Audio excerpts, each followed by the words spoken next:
Hi friends, ఈరోజు interesting topic వచ్చేసి సౌగంధిక పుష్పాలు. సౌగంధిక పుష్పాలు అనేవి కుబేరుడు, యక్షరాజు అయిన కుబేరుడు, ధనానికి మూలమైన కుబేరుడు యొక్క తోటలో ఉన్న సరస్సులో ఉంటుంది. అయితే ఇక్కడ కాపలగా రాక్షసులని, కొంతమంది దూతలని, భటులని పెట్టుకుంటాడు కుబేరుడు. కుబేరుడు కుమారుడు నలకుబేరుడు. అయితే నలకుబేరుడు అయితే సౌగంధిక పుష్పాలని తెచ్చే బాధ్యత సౌదామిని అనే స్త్రీకి ఉంటుంది. ఆ సౌదామిని కుబేరుడి యొక్క ఆస్థానంలో రోజు శివుడికి పూజకు అవసరమయ్యే పుష్పాలను తెమ్మని కుబేరుడు ఆజ్ఞాపన సౌదామినికి చెప్తాడు. ఆ సౌదామిని అలాగనే పుష్పాలు తెస్తుంది. అయితే సౌదామిని అందచందాలు చూసిన నలకుబేరుడు ఆ సౌగంధ్య పుష్పాలను సౌదామినికి ఒకటి అలంకరిస్తాడు. పూజకి ఒక పుష్పం తక్కువైందని కుబేరుడు ఆగ్రహంతో సౌదామిని తిడతాడు. దాంతో భూలోకంలో ఒక సౌగంధిక పుష్పం పడుతుంది. అయితే గంధర్వలోకం నుంచి సౌదామిని బహిష్కరిస్తాడు కుబేరుడు. అప్పుడు హనుమంతుడి దగ్గరకి చేరుతుంది. అయితే స్టోరీలోకి వెళ్తే ఆ భూలోకంలో పడిన పుష్పము ద్రౌపదికి దొరుకుతుంది. దొరికిన దానిని చూసి ఈ విచిత్రమైన పుష్పం అది ఎప్పుడు దొరుకుతుంది? 12 ఏళ్ళ వనవాసం టైంలో కౌరవుల చేత జూదంలో ఓడిపోయినప్పుడు 12 ఏళ్ళ వనవాసం టైంలో వాళ్లకు ఈ ప్రయాణంలో వీళ్ళకు ఎదురవుతుంది. అయితే ఈ పుష్పం చూసి విచిత్రంగా ఉందని ద్రౌపది ఇలాంటి పుష్పాలు తెమ్మని భీముడిని ఆజ్ఞాపిస్తుంది, లేకపోతే రిక్వెస్ట్ చేస్తుంది.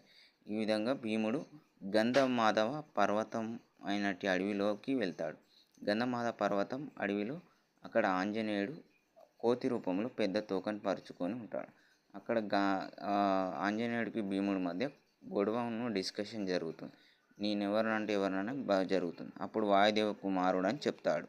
అలా ఆంజనేయుడి సలహాతోటి కుబేరుడి యొక్క తోటలో అవి సరస్సులో ఉంటాయి అని తెలుసుకొని అక్కడికి వెళ్ళి ఆ కుబేరుడి యొక్క రాక్షస దళాలతోటి పోరాడి ఆ సరస్సులో ఉన్నటి సౌగంధిక పుష్పాలు అన్నిటిని తీసుకొస్తాడు.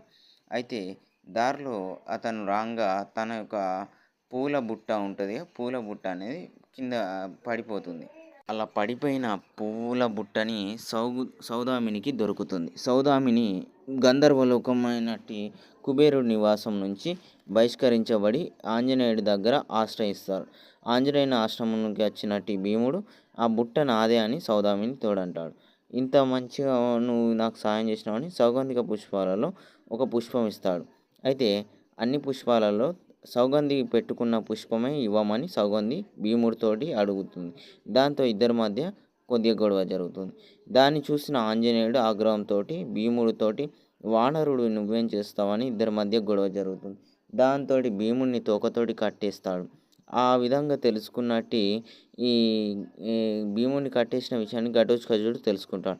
ఘటోత్కచుడు రాముడి వేషంని చూపించి హనుమంతుని మోసం చేస్తాడు. ఈ విధంగా ఆంజనేయుడికి భీముడి మధ్య ఇలా జరుగుతుంది. సో సౌదామిని అనే ఆమె చేపట్టి ఈ గొడవకు కారణమవుతారు.